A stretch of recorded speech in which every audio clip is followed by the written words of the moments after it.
दोस्तों, आपका स्वागत है हमारे चैनल डेटम वर्ल्ड में। 9 मई 2026 को पश्चिम बंगाल की राजनीति में एक नया अध्याय शुरू हो चुका है। शुभेंदु अधिकारी ने पश्चिम बंगाल के मुख्यमंत्री के रूप में शपथ ले ली।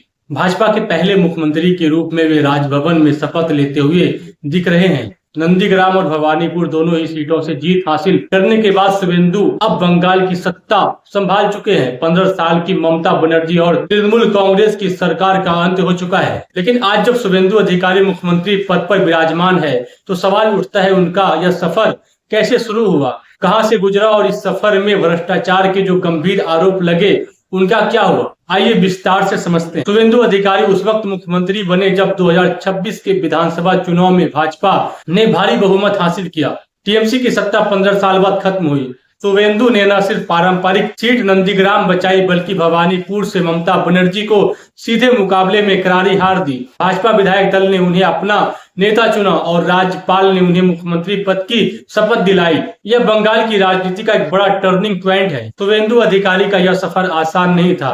यह सफर कांग्रेस से शुरू हुआ, तृणमूल कांग्रेस के जरिए चरम पर पहुंचा और फिर भाजपा में जाकर मुख्यमंत्री पद तक पहुंचा। 15 दिसंबर 1970 को पूर्व मेदिनीपुर जिले के करकुली गांव में जन्मे शुभेंदु के पिता शिशिर अधिकारी खुद वरिष्ठ नेता रहे। परिवार की राजनीतिक पृष्ठभूमि ने उन्हें शुरू से ही मजबूत आधार दिया। 1995 में कांग्रेस से कांति म्यूनिसिपैलिटी में काउंसिलर बने। 1998 में ममता बनर्जी की नई पार्टी तृणमूल कांग्रेस ज्वाइन कर ली। 2006 में कांति दक्षिण से पहली बार विधायक चुने गए, लेकिन उनकी असली पहचान 2007 के नंदीग्राम सीपीआईएम सरकार द्वारा विशेष आर्थिक क्षेत्र के नाम पर भूमि अधिग्रहण की कोशिश के खिलाफ शुभेंदु भूमि उच्छेद प्रतिरोध समिति के प्रमुख चेहरे बने। उन्होंने ग्रामीण के साथ खड़े होकर आंदोलन को नेतृत्व दिया। पुलिस फायरिंग, हिंसा और मौतों के बावजूद यह आंदोलन पूरे राज्य में चर्चा का विषय बना। नंदीग्राम और सिंगूर के आंदोलन ने वामपंथी सरकार को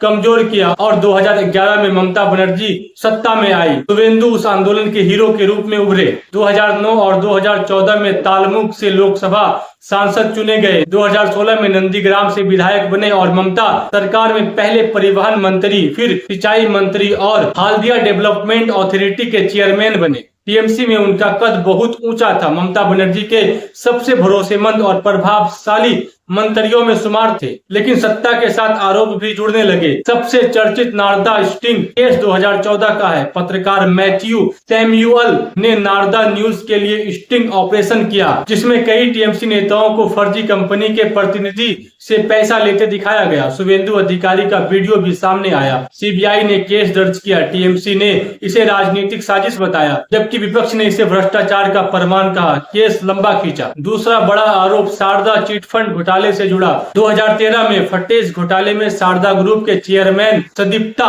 सेन ने एक पत्र में शुभेंदु पर 6 करोड़ रुपए एक्सटॉर्शन का आरोप लगाया। ब्लैकमेलिंग, पैसे लेने और फेवर देने के आरोप थे। सीबीआई और ईडी ने जांच की। शुभेंदु से पूछताछ हुई, उनके ठिकानों पर छापे पड़े और कुछ समय जेल भी गए। मनी लॉन्ड्रिंग, सैंड माफिया और अन्य भ्रष्टाचार जैसे कई आरोप भी उनके नाम जुड़े। टीएमसी शासन में उनके खिलाफ दर्ज क्रिमिनल केसों की संख्या बढ़ती गई। 2020 में टीएमसी के अंदर कलह बढ़ी। ममता बनर्जी अपने भतीजे अभिषेक बनर्जी को ज्यादा तरजीह दे रही थी। शुभेंदु को लग रहा था कि उनकी उपेक्षा हो रही है। आंतरिक मतभेद के बाद नवंबर-दिसंबर 2020 में शुभेंदु ने टीएमसी से इस्तीफा दे दिया। 19 दिसंबर 2020 को अमित शाह की मौजूदगी में भव्य कार्यक्रम में उन्होंने भाजपा की सदस्यता ली। कई अन्य टीएमसी नेता भी उनके साथ आए। यह बंगाल की राजनीति का सबसे बड़ा भूकंप था। 2021 के चुनाव में शुभेंदु ने नंदीग्राम से ममता बनर्जी को मात्र 1956 वोटों के अंतर से हराया। यह उनकी सबसे चर्चित जीत थी।